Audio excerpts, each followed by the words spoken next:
that this government have left us, Fianna Fáil and Fine Gael have left us with an absolutely disastrous housing and homelessness crisis and a cost of living crisis for huge numbers of working people.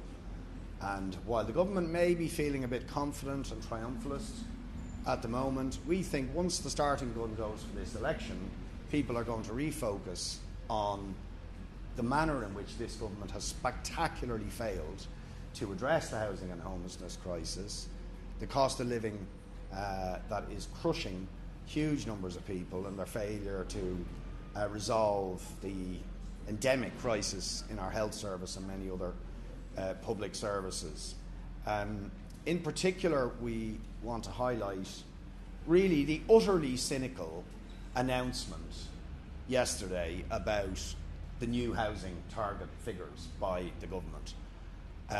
This is just typical of the way in which Fianna Fáil and Fine Gael try and cynically mask and obscure their utter failure to address housing and homelessness in this country. For more than 6 months, every week, we have been asking in the Dáil and the Business Committee for the government to discuss the Housing Commission figures, which showed that we needed double the amount of housing and double the amount of social and affordable housing that the government had planned or proposed under Housing for All. They refused. They said week in, week out, oh, we have no problem debating these figures, we have no problem with an open discussion about what we need to do to address the housing crisis. They never allowed for a discussion, and they're not allowing for a discussion this week. So this is a cynical pretense that they are actually serious about addressing a crisis that they didn't even want to discuss, never mind resolve. And we will be particularly highlighting the fact, given that they have now admitted that Housing for All targets were totally inadequate and they have failed to address the housing crisis, that even as they now announce these targets, they have no capacity to actually deliver the affordable housing and the social housing that would be necessary to meet those targets and address the housing crisis. I just want to draw people's attention, if people haven't already seen it, to this document that was produced in September, which I think was produced by somebody in the Housing Agency for the government. But it's really stark, because what it's saying is that the private sector on which the government have completely depended to try and address the housing crisis cannot deliver houses for less than €450,000, apartments for less than €550,000, and suburban apartments in places like Dublin and the big epicentres of the housing crisis for less than €590,000. Utterly unaffordable.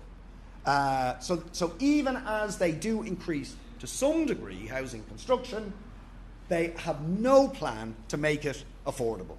And it's why we believe the only way we even have the slightest chance of resolving the housing crisis, getting housing supply, and particularly social and affordable housing supply, up to the necessary levels, is if we have a state construction company that strips out the profiteering, the finance costs, the costs of land speculation, all of which are built in to these completely unaffordable house prices and indeed unaffordable rents that are being charged with the new housing that has been built. Only if the state strips out the profiteering, develops its own construction capacity, and takes hold of the zoned residential land bank to build houses at an affordable level, can we have any hope to solve the housing crisis. And we have been fairly unique in arguing for a long time we need that state construction company in order to have even a chance of resolving the housing crisis. The other thing, just to mention briefly, is we will have an amendment into the Finance Bill. We have a few amendments into the Finance Bill,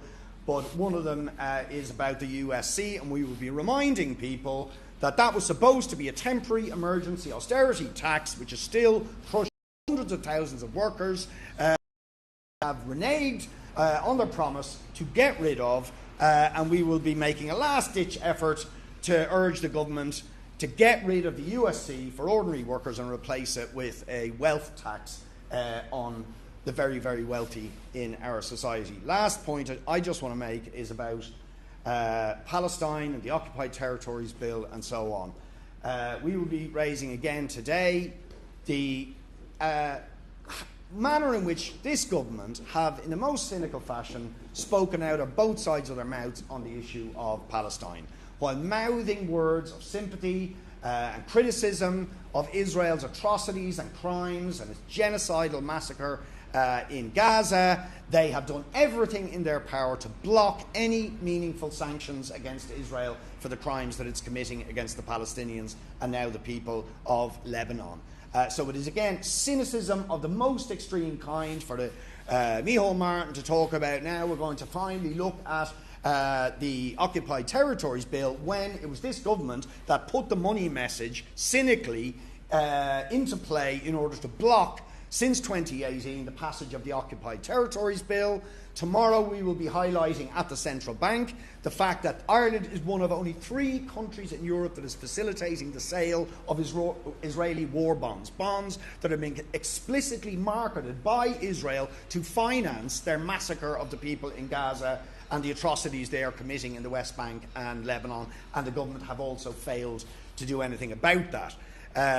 There will also be a major national protest, which I think will make clear what people, the public, think about the government's failure to sanction Israel this Saturday, where we would expect tens of thousands of people on the streets, starting at 1 o'clock in the city centre and marching to the Dole on a national demonstration demanding sanctions against Israel for its genocide and its war crimes against the Palestinian people. So we will be urging people to get out on the streets and join that demonstration, and we've no doubt many, many thousands. There will also be a protest outside the Guinness Storehouse this evening, where really inappropriately the US ambassador is hosting a party in relation to the US elections, which, given the fact that both of the candidates running in the US elections are fully intend to continue with the arming of Israel, have given it impunity, have no intention of taking any action against Israel for its crimes against the Palestinians, there will be a protest outside the Guinness Storehouse where that party, being hosted by the US ambassador, is taking place this evening. So we'll be highlighting that as well. Just a couple of points. First thing to say is that there is an attempt to create a narrative to say that effectively the main outcome of the election is already decided. Fianna Fáil and Fine Gael are going to be re-elected, and it is simply a question of whether they're going to have a majority between them or whether they'll be dependent on some parties or independents to prop them up. And then you have the unseemly scramble of the Labour Party and the Greens already offering themselves up as potential coalition partners, something that would represent no real change at all. As part of that is the attempt of Fianna Fáil and Fine Gael to differentiate themselves, to pretend that Tweedledum and Tweedledee are not identical, a manufactured row about whether Micheál Martin is tetchy or is not tetchy. We absolutely reject the idea that this coming election debate should be about whether Micheál Martin is tetchy or not. We reject the idea that there is no real change on offer in this election, and we think that when people focus their minds on the fact that an election is coming, it obviously can determine the government for the coming 5 years, the prospect of a real alternative will emerge. There are lots of people out there who will look at the prospect of Fianna Fáil, Fine Gael being re-elected and know exactly what it means. It means increased numbers of people in homelessness, it means rents continuing to soar, it means house prices and apartment prices continuing to soar, it means hospital waiting lists continuing to worsen, it means worsening waiting lists for children with additional needs. And people in their large numbers will reject that. And that, for us, is what this election is going to be about, to say that this is time to end the 100-year rule of Fianna Fáil and Fine Gael, not to continue it, that an alternative Ireland is possible. And the best way for people who want to see that, who want to see a government without Fianna Fáil, Fine Gael to vote, is definitely to vote for the candidates of People Before Profit and Solidarity. We are literally the only party to guarantee people that in no circumstances will we be propping up a government involving Fianna Fáil or Fine Gael, because that offers no choice at all. So we want to see a left government, and we encourage people to vote number 1 for our candidates and to transfer left.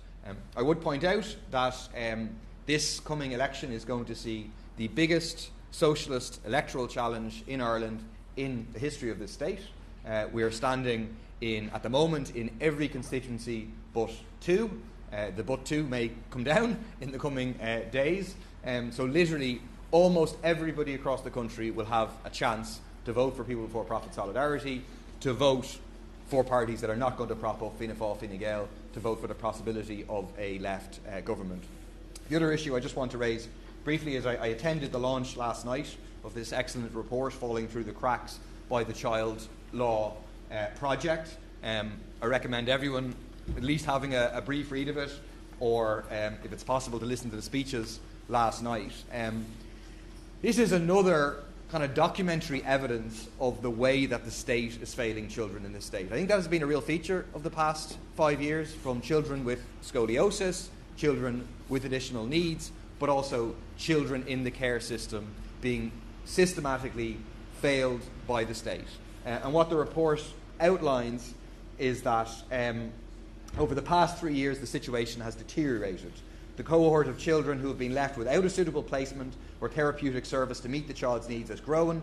For the first time ever, we've seen cases of young children for whom no foster care is available, very young children as young as 4 years being placed in residential care, and a waiting list for admission to special care. These are retrograde steps that have undermined progress made over the past 20 years. That's incredible at a time when the state has a record budget surplus, more money than ever, that we're actually going backwards in terms of child protection.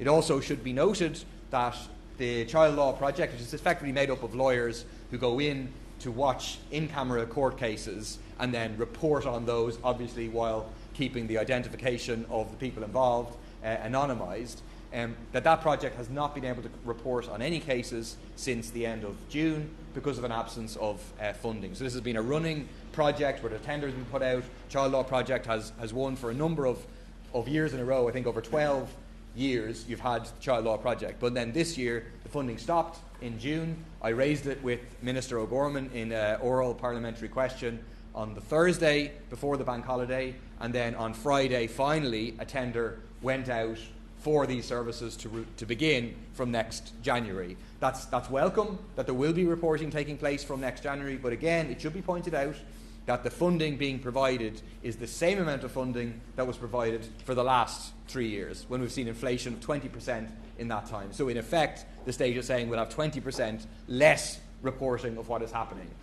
These are vital reports because they enable us to see what is actually happening to the most vulnerable children in our society. We have to be able to have reports on it in order then to be able to act. So I would call on Minister O'Gorman to ensure that the funding is at least increased in line with inflation. Any questions?